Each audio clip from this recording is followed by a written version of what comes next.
What use is an F-call? I once asked an amateur what the best wire was to use for an antenna. He advised me that there are really only two kinds of wire: free wire and cheap wire, with the preference for the former rather than the latter.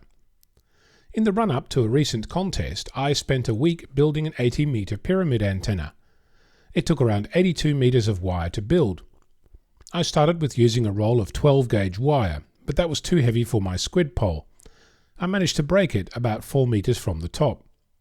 I should have left it at that, but I was determined, so I went to my local electronics store and purchased a 100-metre roll of light-duty hookup wire. It cost me about $25.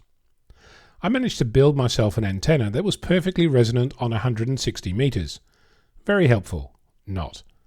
By this time it had been raining for several days and my antenna building activities were curtailed. Not because I melt in the rain, but because it wasn't fun being in the rain. At the end of the day, this hobby isn't supposed to be a chore, it's supposed to be fun. I retold my story over lunch when a friend suggested I might investigate electric fencing wire. Comes in 200-metre rolls, $25, strong enough to keep a horse at bay, built for Australian conditions. I spent a little time looking at this, and while there are those who tell me that it's a fool's errand, there are plenty of discussions recommending and comparing this kind of material for use as an antenna.